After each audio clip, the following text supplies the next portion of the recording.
Essa não é a primeira vez que um carro toma uma posição diferente de mercado esperando uma nova geração chegar ao Brasil. É o caso do Nissan Kicks Play. O Kicks vai ficar numa posição mais de entrada da Nissan, enquanto espera o novo Kicks ainda esse ano. Eu vou mostrar para vocês o que muda nesse carro e se ainda vale a pena levar um carro que está perto de mudar. Na verdade, o que a Nissan fez para transformar o Kicks no Kicks Play? Pegou a versão topo de linha que a gente conhecia, tirou de cena. Por quê? Vai vir um novo Kicks maior e mais refinado, justamente para começar, provavelmente na faixa que começaria aquela outra versão. No caso, pegaram a versão intermediária e transformaram na topo de linha. Então, visualmente, o que, entre aspas, perdemos? Os faróis de LED é o que mais se percebe que você perde da versão topo de linha, mas vale lembrar, esse carro já tinha esse farol, no caso dessa versão que era intermediária. Outro detalhe, o novo logo da Nissan com um design diferente e o resto do carro mantém o mesmo, inclusive uma pegadinha. Isso aqui não é um farol de neblina, isso aqui é uma luz diurna LED. Quando você apaga o farol, a obrigatória luz diurna de rodagem fica onde seria o farol de neblina. Mas uma coisa que é muito interessante, o Kicks Play tem 3 versões e desde a intermediária já tem a roda de liga leve 17 polegadas. Só se você comprar realmente a de entrada que vem a roda 16 polegadas com uma calotinha. A intermediária já vem com uma roda que dá um visual bem diferente para SUV compacto. E na verdade, como é que você reconhece um Kicks Play na rua? A lanterna em LEDs é a mesma, tem assinatura em LEDs que já veio na reestilização do SUV. O novo logo também está aqui atrás. O que realmente é 100% novo é o Play aqui embaixo do Kicks Play. Mas uma coisa que sempre foi muito interessante no Kicks é que, apesar dele parecer ser um carro compacto, ele sempre se destacou por certos pontos, principalmente de usabilidade e espaço interno. E já que a gente está aqui na traseira mostrando o Kicks Play na tampa, aqui tem o porta-malas, tem uma boa litragem, e uma coisa que sempre chamou a atenção do Kicks é essa tampa bem grande, bem larga. Dá para perceber, ela não é alta do acesso, fica aqui na minha coxa, eu tenho 1,65 m. Então, para você levantar coisas pesadas e colocar aqui, é muito mais fácil, é menos esforço e também o piso não é muito baixo. Eu tenho aqui, ó, isso aqui, entre o começo da tampa e o piso. Então também, para fazer o movimento contrário, de você tirar alguma coisa daqui para fora, também é muito mais tranquilo. E a própria litragem é muito boa, é um porta-malas alto, uma boa profundidade. Então mesmo o Kicks não sendo um carro necessariamente novo, ele tem um bom porta-malas. Por dentro, essa versão do Kicks Play não muda muito do que a gente conhecia do Kicks intermediário anterior. Eu tenho o banco em couro, um bom banco, bem confortável aqui, ó. Dá para perceber que ele é um banco que sempre se destacou bem. Eu tenho a regulagem de altura do próprio banco do motorista, é um banco que abraça bem, só que vale lembrar, eu sou uma pessoa de 1,65 m, uma pessoa mais alta, talvez sobre um pouco de perna aqui na frente. E essa versão já tem, por exemplo, a central multimídia com a tela de 8 polegadas, as outras já são uma tela de 7, só que ao mesmo tempo é um espelhamento com cabos Apple CarPlay e Android Auto. Pelo menos eu tenho uma porta USB-C e USB-A, para você não ter que ficar pensando que cabo que você leva para o carro. Tem as duas entradas aqui embaixo. Como eu disse, o Kicks não tem mais o ar-condicionado automático, é um ar-condicionado manual. O acabamento segue também com plástico rígido aqui em cima e uma imitação de cor igual os bancos, inclusive com a costura contrastante aqui na parte central, e o volante também com o revestimento em couro. Também tem a altura, regulagem de altura e profundidade, que tem um bom range de ajustes. E aqui na minha frente eu tenho o painel de instrumentos com a tela de 7 polegadas. Isso aqui, desde que o Kicks chegou, é um destaque. E é interessante porque eu tenho o velocímetro analógico e as outras informações, contagiro, computador de bordo, um monte de coisa, numa tela com uma boa definição no lado esquerdo. Também partida por botão, e a chave do Kicks também mudou um pouco, é uma chave diferente daquela que a gente ficou tanto tempo acostumado. A chave também mudou. O resto do carro é basicamente o mesmo que a gente já conhecia. Tem retrovisor fotocrômico nessa versão, como eu já disse, o banco confortável em couro, um apoio de braço, o freio de mão é na alavanquinha. Então é um carro assim, sente o peso da idade aqui por dentro, sente, mas ainda é um carro que tem suas qualidades desde que foi apresentado. E na questão do espaço interno, o Kicks também é bom aqui atrás ainda. Vale lembrar que é um projeto que já tem alguns anos, mas mesmo assim, ó, banco dianteiro ajustado para mim, que tem 1,65 m, e sobra a perna. Ou seja, você pode pôr uma pessoa de 1,80 m aqui, que ainda vai ter um espaço ok para as pernas aqui atrás. Tem uma porta USB-A para recarga de smartphone e o espaço para a cabeça também é bom.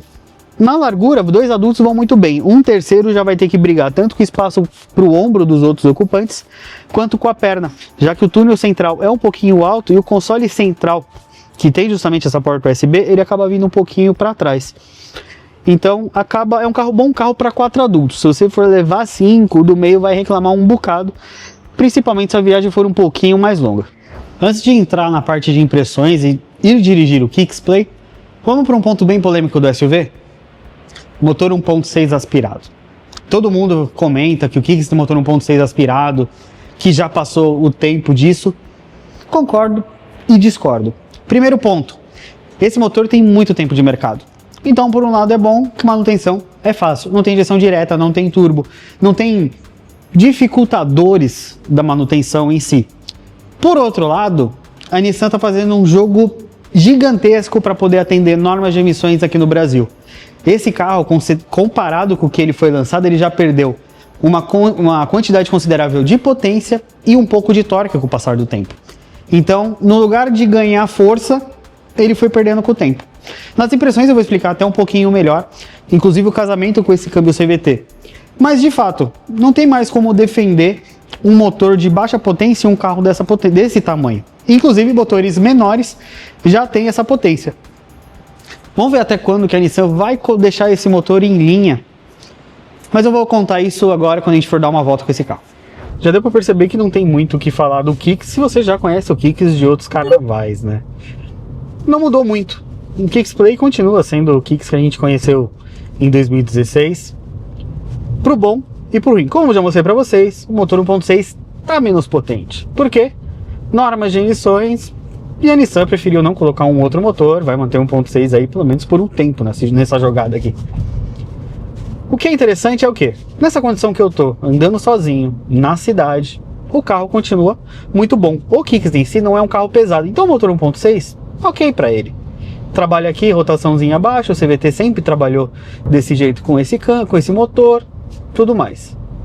Mas uma coisa deu para perceber com a recalibração desse motor. O próprio câmbio está um pouquinho mais desesperado. Se eu acelero qualquer toquinho no acelerador, ó, ele já grita mais. Ele já joga a rotação mais alta, ele já quer compensar a força a menos com maior rotação. Isso é o perceptível no uso do carro. Para quem conhece o Kicks de antes e agora pega o Kicks Play. De resto, lógico que isso do câmbio jogar a rotação para cima incomoda principalmente o acústico, o barulho, porque parece realmente que o motor está esgoelando. Quer ver? Vou fazer uma ultrapassagem aqui, ó. E não é nem alta velocidade, não afundei o pé, sei lá, dei 1/4 de acelerador e o carro já jogou a rotação para cima para não perder o fôlego. Então, isso na cidade, carro vazio, funciona. Agora, se você vai viajar, um carro como eu mostrei, com o espaço interno que esse carro tem, porta-malas que ele tem, você já vai ter um problema na estrada. Principalmente para manter velocidades mais altas e também para ultrapassar, para retomada. Você vai começar a tomar cuidado e calcular muito bem onde você vai fazer uma ultrapassagem. No resto, como eu já disse, é o mesmo Kicks. Continua sendo um carro muito bom de suspensão. Ela tem uma conversa entre conforto e estabilidade muito boa. A direção também continua a mesma. Não é uma direção pesada para a cidade, mas também não é um carro bobo na estrada. Não é um carro que bate seco. Mesmo aqui com roda 17 polegadas, ele não reclama. Dá para perceber, quando você passa na ondulação, não é aquela carroceria que fica balançando, que popularmente causa enjoo nas pessoas, né, em uma viagem mais longa. A própria posição de dirigir, o banco é confortável, a direção está numa posição confortável. Não é uma posição tão alta de dirigir, mas você tem uma área envidraçada muito boa, para-brisa grande, todos os vidros grandes. O que eu mais lamento é que esse carro acabou perdendo equipamentos para ficar mais barato para a chegada do novo Kicks, né? O ar-condicionado automático, alerta de ponto cego, a parte de câmeras 360 que ficou tão famosa no Kicks, ele perdeu. O interessante é que eu ainda tenho o alerta de colisão com a frenagem automática, uma coisa que parece besteira, mas ajuda muito no dia a dia, aquele momento que você se distrai e pode tomar um prejuízo. Esse carro já resolve isso. E eu acho que do Kicks, basicamente, não tem muito o que se falar sobre o Kicks Play. É o de sempre. A proposta que a Nissan teve com esse carro de posicionar ele mais baixo é interessante. Agora fica a dúvida que eu vou levantar nesse vídeo. Falam que a Nissan vai ter mais um modelo além do Kicks, do novo Kicks. Será que a Nissan vai mexer nesse carro mais uma vez e colocar o motor 1.0 turbo também? seria uma boa jogada para realmente brigar mais com uma concorrência que está bem atualizada.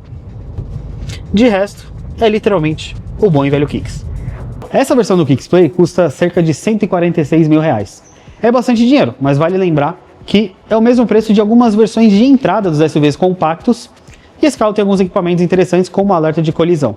Particularmente, eu levaria a intermediária, que custa abaixo dos 130 mil reais, já tem boa parte desses equipamentos, já tem a roda 17, e a central multimídia com Apple CarPlay e Android Auto uma telinha um pouquinho menor. Então, de qualquer forma, o Kicks continua um carro interessante para se ter, seja novo, seja usado. Tem a limitação do motor 1.6 e vamos ver como é que vai ficar com a nova geração chegando aí. De qualquer forma, faz uma coisa, deixa o like no vídeo, compartilha o vídeo para algum amigo seu que esteja pensando em comprar um Kicks Play ou um Kicks no geral, e também se inscreve no canal se você não é inscrito. Vejo vocês numa próxima. Valeu!